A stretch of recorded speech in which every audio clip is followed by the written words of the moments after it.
ವಿಜ್ಞಾನದಿಂದ ರಾಜ್ಯಶಾಸ್ತ್ರ political ಸೈನ್ಸಲ್ಲಿ MSc ಪದವಿ ಕೂಡ ಅವರು ಪಡ್ಕೊಂಡ್ರು. ಸೊ ಹಾಗಾಗಿ ವಿದ್ಯಾರ್ಜನೆಗಾಗಿ ಜ್ಞಾನಾರ್ಜನೆಗಾಗಿ ಯಾವುದೇ ಒಂದು ವಯಸ್ಸಿನ ಮಿತಿ ಇಲ್ಲ ಅಂಥೇಳಿ ತೋರಿಸ್ಕೊಟ್ಟಂಥ ಒಬ್ಬರು ಟ್ರೈಲ್ ಬ್ಲೇಸರ್ ಮಹಿಳೆಯವರು. ಸಾಮಾನ್ಯವಾಗಿ ನಮ್ಮಂತಹ ಪುರುಷ ಪ್ರಧಾನ ಸಮಾಜದಲ್ಲಿ ಮಹಿಳೆಯರು ಸಾಧನೆ ಮಾಡಬೇಕು ಅಂದರೆ ಬಹಳ ಕಷ್ಟಪಡಬೇಕು, ಹಲವಾರು ಸವಾಲುಗಳನ್ನು ಎದುರಿಸಬೇಕು.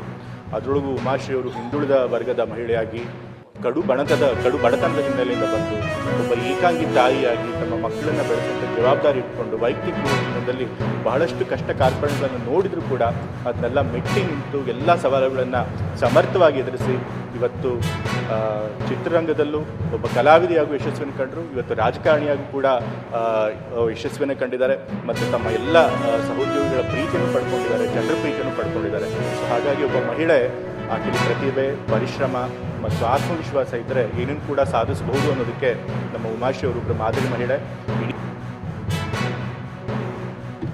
ಸುಮಾರು ವರ್ಷಗಳ ಕಾಲ ಅವರು ನಾವು ಯಾವುದೇ ಸಭೆ ಸಮಾರಂಭಗಳಿಗೆ ಹೋದ್ರೆ ಜೊತೆಲಿ ಹೋಗ್ತಿದ್ವಿ. ಹೀಗೆ ಆವತ್ತು ರಾಜಕೀಯ ಪ್ರವೇಶ ಮಾಡಿದವರು ಎಲ್ಲೂ ಕೂಡ ಎಡವಲಿಲ್ಲ.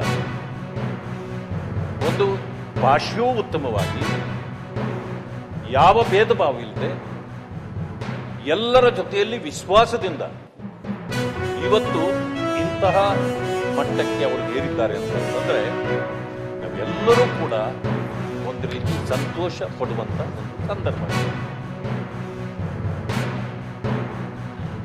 ಆದರೆ ಅಂಥ ಕುಟುಂಬದಿಂದ ಬಂದಂಥ ಹೆಣ್ಮಗಳು ಇವತ್ತು ಈ ರಾಜ್ಯದ ಮಂತ್ರಿಯಾಗಿ, ಈ ರಾಜ್ಯದಲ್ಲಿ ಇಂಥ ಒಂದು ಸದನದಲ್ಲಿ ಸಭಾಪತಿಯಾಗಿ ಉಪಸಭಾಪತಿಯಾಗಿ ಕೆಲಸ ಮಾಡತಕ್ಕಂಥ ಭಾಗ್ಯ ಆ ಭಗವಂತ ಕರುಣಿಸ್ಕೊಟ್ಟಲ್ಲ, ಅದು ಅವರ ಪ್ರಾಮಾಣಿಕ ದೃಢತೆಯ ಒಂದು ಜೀವನವನ್ನು ಮಾಡಿರ್ತಕ್ಕಂಥದ್ದು ಸಂಕಲ್ಪ ಇದೆಯಲ್ಲ, ಆ ಸಂಕಲ್ಪಕ್ಕೆ ಕೊಟ್ಟಂಥ ಒಂದು ವರ ಅಂತೇಳಿ ನಾನಾದರೂ ಕೂಡ ಭಾವಿಸಿದ್ದೆ.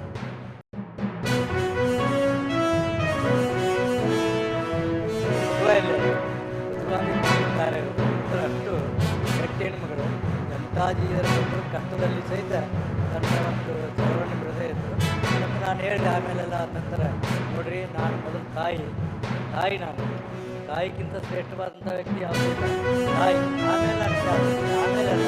ಹಾಗಾಗಿ ನನ್ನ ಮದುವೆ ಮಾಡಬೇಕಾದ್ರೆ ನನ್ನ ಹೃದಯದಿಂದ ಮಂದಿಗೆ ಏನಿರಲಿ, ನಾವು ಎಲ್ಲರೂ ಕೂಡ ಗಂಡ ಹೆಂಡತಿ ಕೂಡ ಮಾಡಬೇಕು ಅಂತ ಹೇಳಿ ನನಗೆ ಹೇಳಿದ್ರು. ತಾಯಿ ಹೃದಯ ಹೆಂಗೈತೆ ಅನ್ನೋದನ್ನು ನಾವು ಬಳಸ್ಕೊಳ್ತಾ ಇದ್ದೀನಿ ಅಂತ ಹೇಳಿದ್ರೆ, ಈ ದೇಹ ಹುಟ್ಟಿದೆ ಅದು ಕುಟುಂಬಕ್ಕೋಸ್ಕರ ಮಾತ್ರ ಅಲ್ಲ. ಈ ದೇಹ ಪ್ರತಿಯೊಂದು ಕಣಕಣವೂ ಕೂಡ ಸಮಾಜಮುಖಿಯಾಗಿದ್ದು ಹೋದ್ರೆ ಕರಗು ಹೋಗುವ ಜೀವಕ್ಕೆ ಎಲ್ಲರಿಂದಲೂ ಪ್ರೀತಿ ಸಿಕ್ಕರೆ ಸಾಕು. ಒಬ್ಬ ಗಂಡಸಿನಿಂದ, ಒಬ್ಬ ಗಂಡನಿಂದ ಮಾತ್ರನೇ ಪ್ರೀತಿ ಸಿಗ್ಬೇಕಾ? ಒಬ್ಬ ತಾಯಿಯಿಂದ ಮಾತ್ರನೇ ಪ್ರೀತಿ ಸಿಗ್ಬೇಕಾ? ನನ್ನನ್ನು ಪ್ರೀತಿಸೋದಕ್ಕೆ ಇಡೀ ಜಗತ್ತೇ ಇರುವಾಗ ನನ್ನ ಪ್ರೀತಿಯನ್ನು ಎಲ್ಲರಿಗೂ ಹಂಚಿದ, ಎಲ್ಲರಿಂದ ನಾನು ಪ್ರೀತಿ ತಗೊಳ್ತಾ ಈ ಜೀವನವನ್ನು ಮುಕ್ತಾಯ ಮಾಡಬೇಕು ಅಂದ್ಕೊಂಡು ಈ ರಾಜಕೀಯ ಕ್ಷೇತ್ರಕ್ಕೆ ಬಂದೆ. ಅದು ಸಾಧ್ಯತೆ ಆಗಿದೆ ಮಾನ್ಯ ಸಭಾಪತಿಗಳೇ. ಅದು ಸಾಧ್ಯತೆ ಆಗಿಸಿರ್ತಕ್ಕಂಥ ನಿಮ್ಮೆಲ್ಲರಿಗೂ, ನನ್ನ ಜನತೆಗೂ, ನನ್ನ ಪಕ್ಷಕ್ಕೂ, ನನ್ನ ಕುಟುಂಬಕ್ಕೂ ಎಲ್ಲರಿಗೂ ಧನ್ಯವಾದಗಳನ್ನು ಅರ್ಪಿಸ್ತೇನೆ. ನಮಸ್ಕಾರ. ಮತ್ತು ನಾನು ಈ ಒಂದು ಸ್ಥಾನದಲ್ಲಿ ಏನಾದರೂ ತಪ್ಪು ಒಬ್ಬಳನ್ನು ಮಾಡಿದ್ರೆ ಬುದ್ಧಿ ಹೇಳಿ. ನಮಸ್ಕಾರ. बहुत शुभकामनाएं। तो पूरे नए संकल्प के साथ पार्टी को आगे बढ़ाएंगे, ऐसा हम लोगों का विश्वास है। आज आपको यहाँ इस प्रेस वार्ता में बुलाने का एक विशेष उद्देश्य है। हमको लगा कि 15 अगस्त को कांग्रेस के मुख्यालय में इस तरह का एम्बैरेसिंग इवेंट हुआ, जो सोनिया जी को लग रहा था कि मैं वो विरोध कर रही हैं पूरे वंदे मातरम गाने को, और बाद में उनके बौद्धिकता से गुणी मीडिया हेड ने कहा कि कुर्सी सुनी जा रही है। ये बिल्कुल बकवास था।